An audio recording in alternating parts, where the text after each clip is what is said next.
लोग तो आज आपका फिर से स्वागत है चिल्ड्रन चॉइस एकेडमी में। ठीक है, तो आज मैं आपके लिए डे 9 पे लेकर आया हूँ फ्रिक्शन, जो आपका न्यू चैप्टर होगा। ठीक है, इससे पहले हमने already reproduction in animal and adolescence and आपका फोर्स एंड प्रेशर, ये 3 चैप्टर आपका कंप्लीट हो चुका है डे 9 तक में, सॉरी डे 8 तक में। तो अगर ये लेक्चर आपने नहीं देखा तो इसे ज़रूर अटैम्प्ट करें, क्योंकि इसमें हमने आपको हर एक चैप्टर पे लगभग 50 से 60 अप्रॉक्स क्वेश्चन करवाए हैं, और सारे वही क्वेश्चन हैं जो आपके एएमयू और जेएमआई में आपके पूछे जाते हैं। मतलब मोस्ट इंपॉर्टेंट क्वेश्चन अगर आप ये करके जाते हो तो मेरी गारंटी है कि आपका सारा क्वेश्चन वहाँ पे सॉल्व हो जाएगा। आप इस लेक्चर को देखने के बाद आप PYQ ज़रूर लगाएं, आप देखें आपके PYQ लगते हैं या नहीं लगते हैं। और सिर्फ मैं आपको यहाँ पे क्वेश्चन ही नहीं करवाता हूँ, आपको पता ही है कि मैं क्वेश्चन के साथ साथ आपको मैं रिवाइज़ भी करवाता हूँ। मतलब आपको जो पुराने पढ़े हुए हैं मैं साथ के साथ ट्राई करता हूँ उससे आपको रिवाइज़ करवा दूँ। ठीक है ना, तो चलिए फिर आज का क्वेश्चन स्टार्ट करते हैं। ओके, चलिए फिर देखते हैं आज। तो पहला क्वेश्चन है आपका, पहला क्वेश्चन क्या कह रहा है, friction is fill in the blanks force. मतलब पूछ रहा है कि फ्रिक्शन कैसा फोर्स है, कॉन्टेक्ट फोर्स है या नॉन कॉन्टेक्ट फोर्स है। हमने ऑलरेडी इससे पहले आपका फोर्स एंड प्रेशर है ना, ये चैप्टर जो पढ़ा था इससे पहले, फोर्स एंड प्रेशर,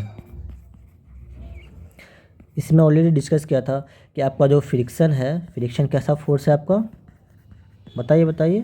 फ्रिक्शन आपका है कॉन्टेक्ट फोर्स है ना, फ्रिक्शन आपका कॉन्टेक्ट फोर्स है। देखो तो ये आपका नॉन कॉन्टेक्ट फोर्स नहीं, क्योंकि जो फ्रिक्शन लगता है ना, जैसे आपका हमेशा दो बॉडी के बीच में रहता है, आपका एक बॉडी ये हो गया ए और आपका सपोज़ कि ये बॉडी बी हो गया, तो इन दोनों के बीच में जो बीच हो ना, इस जगह जहाँ पे दोनों कांटेक्ट हो रहे हैं, तो आपका यहाँ पे लगता है फ्रिक्शन। तो मतलब कि ये हमेशा कांटेक्ट में आएगा तभी आपका फ्रिक्शन लगेगा, तो नॉन कांटेक्ट तो होगा नहीं। अब देखो मैग्नेटिक का इसका क्या लेना देना भाई, तो ये ग्रेविटेशनल का क्या लेना देना है, बहुत ग्रेविटेशनल खुद बहुत देर एक यहाँ होते हैं इन दोनों के बीच में ग्रेविटेशनल कॉन्टेक्ट है नहीं, तो नहीं होगा ये। उसके बाद फिर आपका मैग्नेटिक का नहीं होता है। ठीक, तो आपका इसका आंसर क्या हो जाएगा, answer number B. I hope कि आपको ये क्वेश्चन क्लियर हो गया होगा, अच्छे से समझ में आ गया होगा। तो अगर आप मेरे चैनल पर नए आए हो तो आप मेरे चैनल को सब्सक्राइब ज़रूर करें, लाइक ज़रूर करें और शेयर ज़रूर करें। अगर कोई भी डाउट हो किसी भी क्वेश्चन से रिलेटेड, आपको समझ में नहीं आ रहा हो कि सर मेरे को ये क्वेश्चन समझना है, तो आप हमें कमेंट ज़रूर करें। ठीक है, और अगर कुछ भी डाउट हो तो आप किसी अगर स्पेसिफिक टॉपिक पे अगर आपको कुछ लेक्चर चाहिए हो कि सर मुझे इस टॉपिक पे लेक्चर चाहिए, मुझे ये टॉपिक समझ में नहीं आई है, तो आप हमें कमेंट करके ज़रूर बताएं, ताकि मैं उस टॉपिक पे आपका मैं लेक्चर बना के आपके लिए मैं ला सकूँ। ठीक है ना, तो चलिए फिर दूसरा क्वेश्चन देखते हैं आज का। तो दूसरा क्वेश्चन कह रहा है कि the force of friction always act. अब देखो फोर्स ऑफ फ्रिक्शन हमने देखा कि क्या है, कॉन्टेक्ट फोर्स है। अब इसमें ये पूछ रहा है कि आपका जो फोर्स ऑफ फ्रिक्शन है वो कैसे एक्ट करता है। जैसे कि देखिए हमने दो बॉडी देखा ना, अभी एक बॉडी आपका ये है बॉडी ए एंड ये आपका बॉडी बी। हमने देखा कि इन दोनों के बीच में आपको यहाँ पे क्या लग रहा है, फ्रिक्शन लग रहा है। अब देखो ये पूछ रहा है कि कैसे लगता है, मतलब कि हमेशा जो डायरेक्शन ऑफ मोशन होता है उसकी तरफ लगता है, या सेम डायरेक्शन लगता है, अपोजिट लगता है, परपेंडिकुलर, रैंडम। ये 4 ऑप्शन है। तो आपको यहाँ अच्छी से समझ में ये आनी चाहिए कि अगर आप कोई बॉडी ए आपका जा रहा है इधर, ठीक है, तो अगर इसमें देखो अगर बॉडी ए इधर जा रहा है तो इसमें फोर्स ऑफ फ्रिक्शन हमेशा एंड हमेशा इधर लगेगा, अपोजिट डायरेक्शन में। तो कभी भी फ्रिक्शन सेम डायरेक्शन में नहीं लगता है। फोर्स ऑफ फ्रिक्शन हमेशा एंड हमेशा मोशन के अपोजिट डायरेक्शन में लगता है। कभी भी अगर कोई भी गाड़ी आगे जा रहा होगा तो उससे फोर्स ऑफ फ्रिक्शन पीछे लगेगा, अगर इधर आ रहा होगा तो फोर्स ऑफ फ्रिक्शन इधर लगेगा, अगर ऊपर जा रहा होगा तो फोर्स ऑफ फ्रिक्शन नीचे लगेगा। तो हमेशा एंड हमेशा मोशन के अपोजिट डायरेक्शन में फोर्स ऑफ फ्रिक्शन लगता है। ठीक है ना, तो आपका ये आंसर हो जाएगा बी। आई होप कि आपको ये क्वेश्चन क्लियर हो गया होगा। तो नेक्स्ट क्वेश्चन देखते हैं, क्वेश्चन नंबर 3। तो क्वेश्चन नंबर 3 कह रहा है कि विच ऑफ द फॉलोइंग, क्या कह रहा है, which of the following is note, है ना, नोट पे ध्यान रखें, note a type of friction. अब देखो जब टाइप ऑफ फ्रिक्शन आता है तो हम जानते हैं कि फ्रिक्शन कितने टाइप के होते हैं, 4 टाइप के होते हैं। ठीक है, तो अब इसमें तो बता, इसमें पूछा है कौन सा नहीं है, तो वो टाइप ऑफ फ्रिक्शन में लिख देता हूँ एक बार कौन कौन से टाइप हैं। देखो यहाँ से आपको पता होना चाहिए फ्रिक्शन कितने टाइप के, ये आपको टिप पे होने चाहिए। आई होप कि आप बताइए कौन कौन से फ्रिक्शन है, कितने टाइप हैं, आप कमेंट करें जब तक मैं लिखता हूँ। देखो पहला फ्रिक्शन है स्टैटिक फ्रिक्शन, है ना, पहला क्या है, स्टैटिक फ्रिक्शन। और दूसरा टाइप आता है आपका लिमिटिंग फ्रिक्शन, आपको पता होगा ये क्या होता है। और तीसरा टाइप आता है आपका स्लाइडिंग फ्रिक्शन, और आपका चौथा टाइप आता है रोलिंग फ्रिक्शन। तो ये हम जानते हैं कि 4 टाइप के फ्रिक्शन। अब इसमें पूछा गया कि बताओ इसमें से कौन सा फ्रिक्शन नहीं है, टाइप नहीं है फ्रिक्शन है। देखो स्टैटिक फ्रिक्शन ये है, लिमिटिंग नहीं गिवन है तो रोलिंग फ्रिक्शन, हाँ रोलिंग फ्रिक्शन है, स्लाइडिंग मैग्नेटिक नहीं है, तो मतलब आपका आंसर क्या हो जाएगा डी। नोट पूछा है इसमें, ठीक है ना। तो ये तीनों तो हैं आपके टाइप ऑफ फ्रिक्शन, लेकिन ये नहीं है, तो इसीलिए इसका आंसर क्या हो जाएगा, डी हो जाएगा। तो लेकिन आपको ये 4 टाइप पता होना चाहिए कि पहला टाइप है स्टैटिक फ्रिक्शन, दूसरा है लिमिटिंग फ्रिक्शन, तीसरा है स्लाइडिंग फ्रिक्शन और चौथा है रोलिंग फ्रिक्शन। तो ये चारों टाइप आपको पता होना चाहिए। तो नेक्स्ट क्वेश्चन देखते हैं आज का। तो क्वेश्चन नंबर 4 कह रहा है कि द फ्रिक्शन बिटवीन टू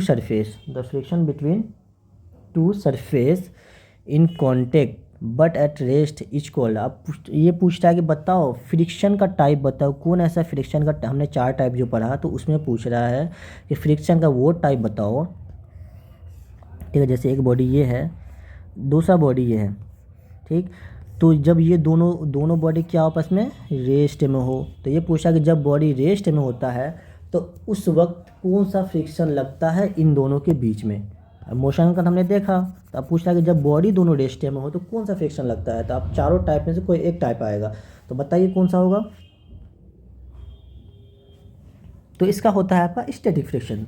जब भी कोई बॉडी अगर रेस्ट में हो तो उसमें हमेशा न हमेशा स्टैटिक फ्रिक्शन लगता है, ठीक। कोई बॉडी अगर रोल का, इसका आंसर है आपका ए।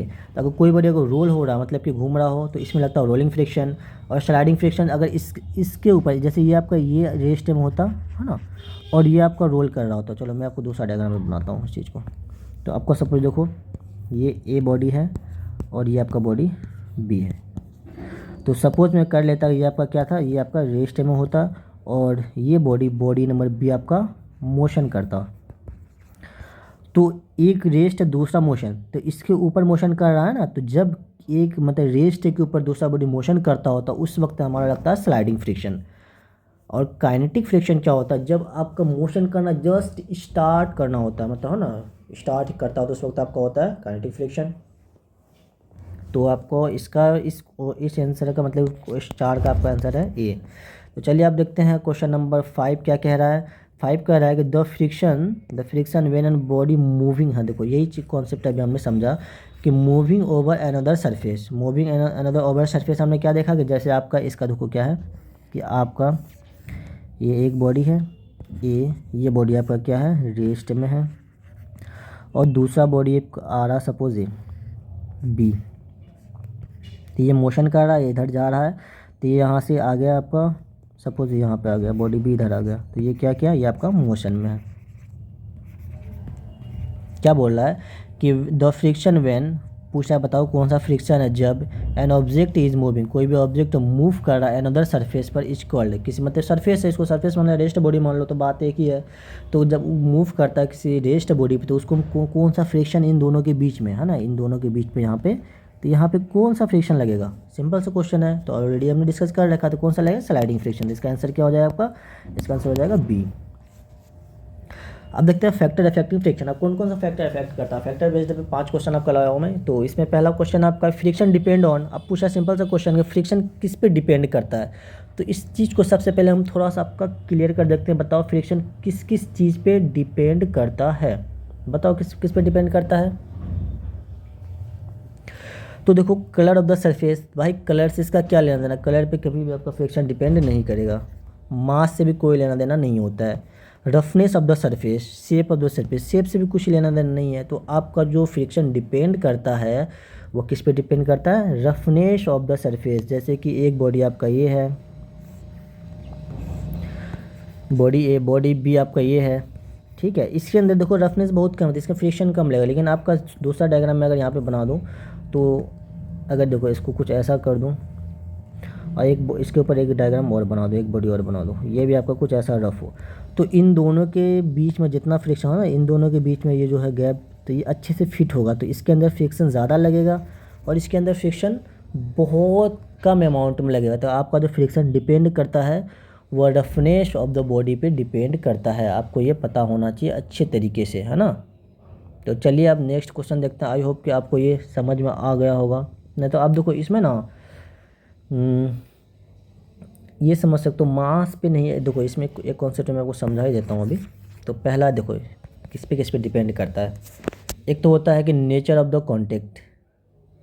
नेचर ऑफ द कॉन्टेक्ट का मतलब क्या होता है कि जो कॉन्टेक्ट का सरफेस है, nature of the surface of contact, तो उसका मतलब ये है कि आपका जो मतलब कि जो सरफेस है वो रफ है या स्मूथ है, उस पर डिपेंड करता है। और दूसरा होता है directly proportion of weight of the body, mass of the body नहीं, वेट ऑफ द बॉडी पे डिपेंड करता है। जिसका वेट ज़्यादा होता है तो वो ज़्यादा अच्छे से फिट होंगे, है ना, तो उस पर भी डिपेंड करता है। तो अब क्वेश्चन नंबर आप आते हैं 7th पे। 7th क्वेश्चन क्या कह रहा है कि विच of the following reduce friction. जब फ्रिक्शन को रिड्यूस इसमें से क्या क्या करता है, तो इंक्रीजिंग रफनेस, देखो जितना ज़्यादा रफ होगा उतना ज़्यादा ये क्या करेगा, ये इसको फ्रिक्शन को इंक्रीज करेगा, ये रिड्यूस नहीं करेगा, ये क्या करेगा, इंक्रीज करेगा। उसके बाद इंक्रीज कॉन्टेक्ट एरिया, हाँ ये भी बोल सकते हो, जितना ज़्यादा कॉन्टेक्ट एरिया होगा ये भी आपका इंक्रीज करेगा। अब देखो यहाँ पे एक छोटा सा एक बॉडी ऐसे ले लो, ठीक, और यहाँ पे इसको रख दो, भले ही कि आपका रफ़ है ना, ये रफ़ सरफेस है आपका, तो ये रफ़ सरफेस आप इसको रख दो। और दूसरा बॉडी यहाँ पे लो, ये भी आपका रफ़ सरफेस पे रखा हुआ है। तो बताओ यहाँ देखो, यहाँ पे इतना ही एरिया लिया गया है, इतना इतना कम एरिया है, तो यहाँ पे फ्रिक्शन ऑफकोर्स कम लगेगा। लेकिन अब इसको लो तो देखो यहाँ कितना ज़्यादा एरिया ले लिया गया, तो इसमें आपका फ्रिक्शन क्या लगेगा, ज़्यादा लगेगा। तो इसलिए जब आप कॉन्टेक्ट एरिया को इंक्रीज़ करते हैं तो आपका फ्रिक्शन भी क्या होता है, इंक्रीज़ होता है। तो इन दोनों, ये दोनों तो इंक्रीज़ करेगा, और आपका लुब्रिकेशन जो होता है ये आपका क्या करता है, फ्रिक्शन को डिक्रीज़ करता है। ये सब ऑलरेडी आपने पढ़ रखा होगा, मैं अभी बस रिवाइज कर रहा हूँ क्वेश्चन के थ्रू। मैं बहुत जल्दी इस पर मतलब कि चैप्टर बाई चैप्टर आपका मैं वीडियो लेके भी आऊँगा, ठीक है। तो अभी फ़िलहाल हम रिवाइज़ कर रहे हैं। और जनरली मेन जो है ये किसके लिए, AMU एंड GMI के स्टूडेंट के लिए है। तो मैं खुद जामिया का स्टूडेंट हूँ, तो और मुझे पता है कि कैसे कैसे क्वेश्चन आते हैं, और मैं आपको समझा सकता हूँ अच्छे तरीके से। इसलिए आप कंटिन्यू करें, बिलीव करें, और आप कंटिन्यू ज़रूर करें। सारा क्वेश्चन को आप पहले खुद से सॉल्व करने का ट्राई करें, उसके बाद आप फिर सॉल्यूशन देखें। चलिए नेक्स्ट क्वेश्चन देखते हैं। क्वेश्चन नंबर 8 क्या है कि the force of friction is higher. आप पूछ रहा है कि जो हायर होता है फ्रिक्शन कहाँ पे ज़्यादा होगा। अभी हमने देखा क्या वो स्मूथ सरफेस पे ज़्यादा होगा, नहीं भाई, स्मूथ पे तो कम होगा। क्या वेट पे, गीला से इससे लुब्रिकेट पे भी कम होगा, वेट के पे कम होगा। आपका हायर पूछ रहा है ना, तो हायर हमेशा आपका रफ सरफेस, जितना ज़्यादा, देखो एक सिंपल आप ये रख लो, रफ के डायरेक्टली प्रोपोर्शन होता है फ्रिक्शन। ये कॉन्सेप्ट आपको दिमाग में होना चाहिए। जितना ज़्यादा रफनेस होगा उतना ज़्यादा आपका फ्रिक्शन बढ़ेगा, जितना कम रफनेस होगा तो उतना कम फ्रिक्शन होगा। डायरेक्टली प्रोपोर्शनल मतलब क्या होता है कि अगर आपका रफ सरफेस बढ़ेगा तो आपका फ्रिक्शन भी बढ़ेगा। नेक्स्ट क्वेश्चन देखते हैं। क्वेश्चन नंबर 9 क्या है, रोलिंग फ्रिक्शन जो होता है, रोलिंग पूछा है, rolling friction is sliding friction. अब इससे पूछा, बताओ ये ज़्यादा है, कम है, इक्वल है। भाई इक्वल तो होगा नहीं, इसको सबसे पहले काट दो। नॉन रिलेटेड, भाई रिलेटेड तो या कंपैरिजन तो हम कर ही सकते हैं, तो ये दोनों तो पहले कट कर दो आप, ठीक। अब इस ये कन्फ्यूजन है इन दोनों में बचा आपका, कि आपका ये ग्रेटर देन होगा या आपका लेस देन होगा, है ना। तो आप ये बताओ कि जब आप कुछ रोल कर रहे हो, है ना, कुछ एक बॉडी है जो आपका मोशन में है, ठीक है, एक बॉडी है जो आपका स्लाइड कर रहा है, मतलब धीरे धीरे इस पर सपोज इस बॉडी को बी रख दिए, धीरे धीरे जा रहा होता है ना, जा रहा होता है, जा रहा होता है, जा रहा होता है। एक है कि जो आपका बहुत मोशन में ही है, तो इसमें तो कोई दिक्कत नहीं है, मोशन चल रहा है। जैसे बाइक आप चला रहे हो, गाड़ी चला रहे हो, तो मोशन में चलते हैं, वो स्पीड में ही चल रहे होते हैं। तो बताओ कि ज़्यादा फ्रिक्शन किस में लगना चाहिए, बताओ ज़्यादा फ्रिक्शन किस में होना चाहिए। भाई देखो इसमें कम फ्रिक्शन लग रहा है मोशन वाली बॉडी में आपका। आप जो बाइक चलाते हो, मोशन उसका फ्रिक्शन इसके अंदर क्या हो गया, फ्रिक्शन इसके अंदर कम हो गया, इस वजह से उसका स्पीड क्या होता है, ज़्यादा होता है। लेकिन अब जो स्लाइड कर रहा होता है इसमें फ्रिक्शन क्या है, ज़्यादा है, इस वजह से इसका स्पीड क्या है, कम है। तो अब इससे आप यहाँ पे रिलेट करो, rolling friction is less than, है ना, इसमें लेस फ्रिक्शन है, इसमें क्या है, फ्रिक्शन कम है, इस वजह से स्पीड ज़्यादा है। तो ये कंपेरिजन यहाँ से आपको कॉन्सेप्ट क्लियर हो गया आई थिंक कि क्यों है ऐसा। हम तो ऐसे याद कर लेते हैं लेस देन, भाई क्यों है, क्योंकि इसका फ्रिक्शन कम होगा। हम जानते हैं कि फ्रिक्शन किसी भी दो बॉडी को रेस्ट पे लाने में हेल्प करता है, किसी दो बॉडी को रोकने में हेल्प करता है।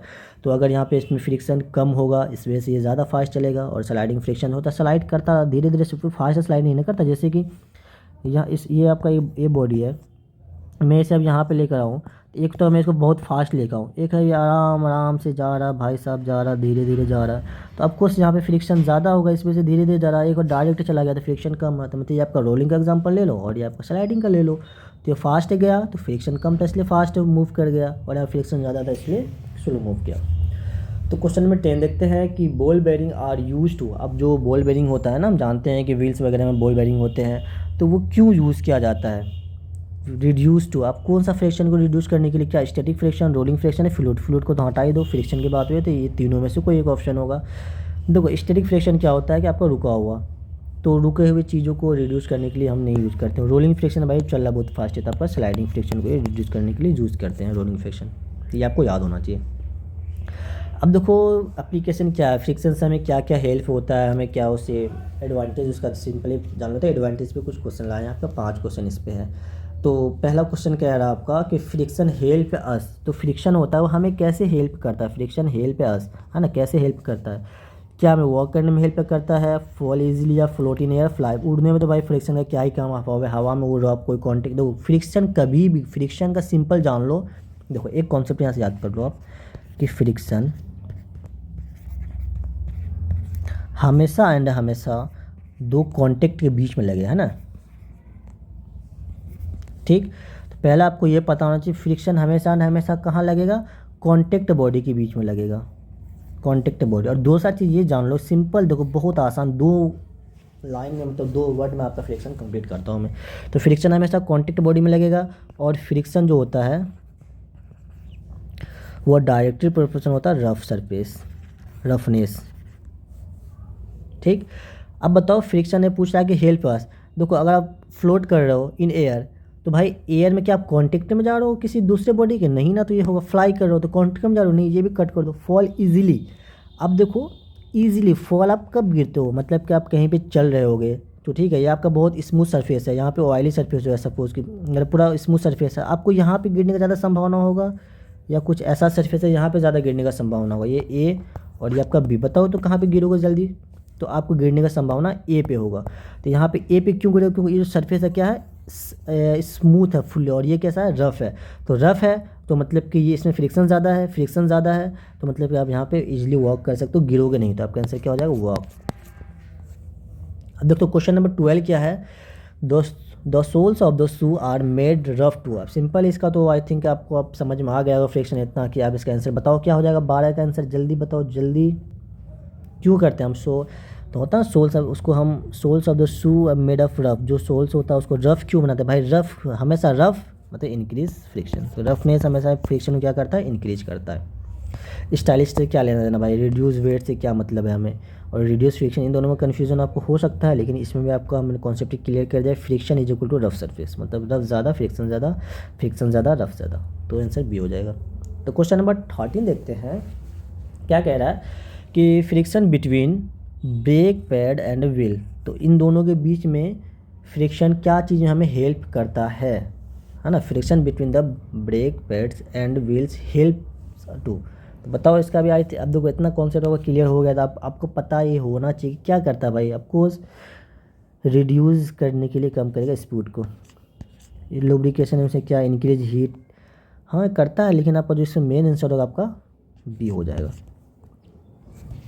तो क्वेश्चन नंबर आपका 14 क्या कह रहा है कि gymnast apply powder to their hand. अब जो जिमनास्ट वगैरह होते हैं वो अपने हैंड पे पाउडर लगाते हैं, क्यों लगाते हैं पाउडर? क्या फ्रिक्शन को इंक्रीज करने के लिए, या डिक्रीज करने के लिए, या उसको स्टॉप करने के लिए, या एलिमिनेट करने के लिए?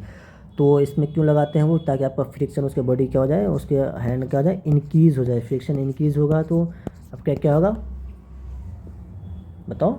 फ्रिक्शन इंक्रीज हो, गिरने वगैरह से बचेगा, है ना, तो रफनेस बढ़ जाएगा उसका। तो आप इसका आंसर नंबर आपका हो जाएगा क्या? ए नंबर। और 15 का क्या है कि ऑयल एंड ग्रीस, है ना, oil and grease are used machine. आप जो ऑयल एंड ग्रीस हम मशीन में यूज़ करते हैं वो क्यों यूज़ करते हैं बताओ? ये यूज़ करते हैं आपका फ्रिक्शन को डिक्रीज़ करने के लिए, स्टॉप करने के लिए नहीं, डिक्रीज़ करने के लिए। किसी भी आप एक सरफेस पे जाओ, उस पर आप ऑयल देते हो, एक सरफेस है यहाँ पे आप ऑयल गिरा दो, लेकिन आप अगर इस पर ऑयल अगर गिर गया तो इस सरफेस पे, अब तो ऑयल अगर गिर गया यहाँ पे, तो अगर यहाँ पे आप चलने का ट्राई करोगे तो आपको चलने में बहुत दिक्कत होगी। दिक्कत क्यों होगी? क्योंकि आपका वहाँ पे फ्रिक्शन कम हो चुका है। फ्रिक्शन कम होगा तो आपका स्मूथनेस बढ़ जाएगा, स्मूथनेस बढ़ेगा तो आपको सही से चल नहीं पाओगे आप, इसलिए फॉल होने का संभावना ज़्यादा रहेगा। तो इसलिए हम ऑयल वगैरह हो गया, ग्रीस वगैरह लगाते हैं ताकि फ्रिक्शन कम हो और आपका वो ईजिली से होता है ना, फास्ट वो आपका रोल कर सके, कोई भी उसका मशीन वगैरह अच्छे से चले। तो फ्रिक्शन इस वजह से उसको यूज़ करते हैं, और उसका जनरली इस वजह से यूज़ करते हैं उसका हीट आपका कम हो, कम फ्रिक्शन होगा तो हीट आपका कम होगा। तो डिसएडवांटेज में 5 क्वेश्चन है आपका आज। तो डिसएडवांटेज में पहला है आपका क्वेश्चन कि बताओ फ्रिक्शन काउज, अब मशीन में फ्रिक्शन क्या काउज करता है, उसी देखो ओवर हीटिंग। अभी यहाँ पे देखा ना इस क्वेश्चन में कि क्यों यूज़ करते हैं मशीन में, फ्रिक्शन को डिक्रीज करने के लिए। क्योंकि अगर फ्रिक्शन आपका इंक्रीज होता है ना, देखो फ्रिक्शन अगर आपका बहुत ज़्यादा इंक्रीज हो जाता है तो आपका ये क्या करेगा, मशीन को वो हीट करेगा और जिससे मशीन आपका ख़राब हो सकता है। इसलिए हम फ्रिक्शन को चाहते हैं कि मेरा फ्रिक्शन उसमें हमेशा कम हो, इसलिए उसमें ऑयल वगैरह ग्रीस वगैरह हम यूज़ करते हैं। तो काउस क्या करता है, क्यों वैसा यूज़ करते हैं, क्योंकि आप उसको ओवर हीटिंग से बचाना चाहते हो मशीन को, है ना। तो wear and tear in shoe is due to, बता दो, इसका भी सिंपल है, इसका भी आपका फ्रिक्शन हो जाएगा, है ना। तो ये तो एनसीईआरटी का लाइन ही है आपका। तो क्वेश्चन नंबर 18 क्या कह रहा है, which of the following is disadvantage, आपसे डायरेक्ट डिसएडवांटेज ही पूछ रहा है कि कौन सा है। क्या वर्किंग हेल्प इन वर्किंग, भाई हमें तो फ्रिक्शन जो होता है अच्छे से चलने में हेल्प करता है, ये तो भाई उसका एडवांटेज है, डिसएडवांटेज क्यों होगा, तो ये तो सही बात है। ये पूछा है हेल्प इन राइटिंग, हाँ देखो आप ट्राई करना कभी, आप एक बार इस पे लिखना बोर्ड पे, वाइट बोर्ड पे लिखने का ट्राई करना और एक बार अपने कॉपी पे लिखने का ट्राई करना। आप देखना कि अब यहाँ पे बहुत अच्छे से लिख सकोगे, लेकिन यहाँ पे भी थोड़ा सा मतलब उतने अच्छे से नहीं लिख पाओगे। क्यों, क्योंकि इसका जो सरफेस होता है ना वो ज़्यादा स्मूथ होता है और इसका थोड़ा सा रफ होता है, तो ये हमें राइटिंग करने में भी आपको हेल्प करता है। तो ये भी सही बात है, कॉज वेरिएंट या नहीं, ये गलत बात है। हेल्प इन अप्लाइंग ब्रेक, ये भी सही बात है, इसमें हेल्प करता है, लेकिन हमें काउज वेरिएंट टीयर, ये भी एनसीईआरटी का लाइन है, तो इसका आंसर हो जाएगा सी। क्वेश्चन नंबर 19 क्या कह रहा है, which of the following help to reduce friction, इसमें से हम क्या यूज़ करें जिसमें हमारा फ्रिक्शन क्या हो जाए, रिड्यूस हो जाए। तो भाई हमने क्या अभी ऑलरेडी डिस्कस कर चुके हैं ये चीज़, तो बॉल बेयरिंग आप यूज़ करोगे तो आपका फ्रिक्शन क्या होगा, कम हो जाएगा, है ना। रफ सरफेस तो भाई ये तो फ्रिक्शन को इंक्रीज ही करेगा, ये क्या करेगा, फ्रिक्शन को इंक्रीज करेगा, तो ये होगा नहीं, नन ऑफ दिस, इसलिए होगा नहीं, है ना। तो स्टैंड पेपर ये भी नहीं होगा, क्योंकि आप पेपर वगैरह पर जब राइटिंग करते हो देखो उसका फ्रिक्शन ज़्यादा होता है। तो आप क्वेश्चन नंबर 20 जो कि आज का लास्ट क्वेश्चन है, फ्रिक्शन प्रोड्यूस, बताओ, ये तो ऑलरेडी ये भी डिस्कस कर ही चुके हैं, तो इसका आंसर क्या हो जाएगा बच्चे, इसका हो जाएगा सी, है ना। तो फ्रिक्शन क्या प्रोड्यूस करता है, हीट प्रोड्यूस करता है, कोल्ड नहीं करता, लाइट नहीं करता, ये तो भाई कॉमन सेंस है, इसको हम काट सकते हैं। तो आज का सेशन आपका यहीं पे क्वेश्चन नंबर 20 तक ही है आज। तो आपको ये कंप्लीट होता है, आपको 20 में कितने मार्क्स आते हैं आप हमें कमेंट करके ज़रूर बताएं, है ना, कमेंट ज़रूर करें। और अगर आपको ये वीडियो अच्छा लग रहा हो तो आप इसे लाइक करना बिल्कुल ना भूलें और अपने दोस्तों से ज़रूर शेयर कीजिए, है ना। तो लाइक करें, शेयर करें, और अगर आप चैनल पे फर्स्ट टाइम आए हो तो आप इसे सब्सक्राइब तो करना बिल्कुल भी नहीं भूलिए, ताकि आपके पास नोटिफिकेशन आ सके, है ना। तो अगर कोई भी डाउट हो तो आप कमेंट कीजिए। तो thank you so much for watching this video, फिर मिलते हैं नेक्स्ट क्लास में, तब तक के लिए okay bye, love you all guys.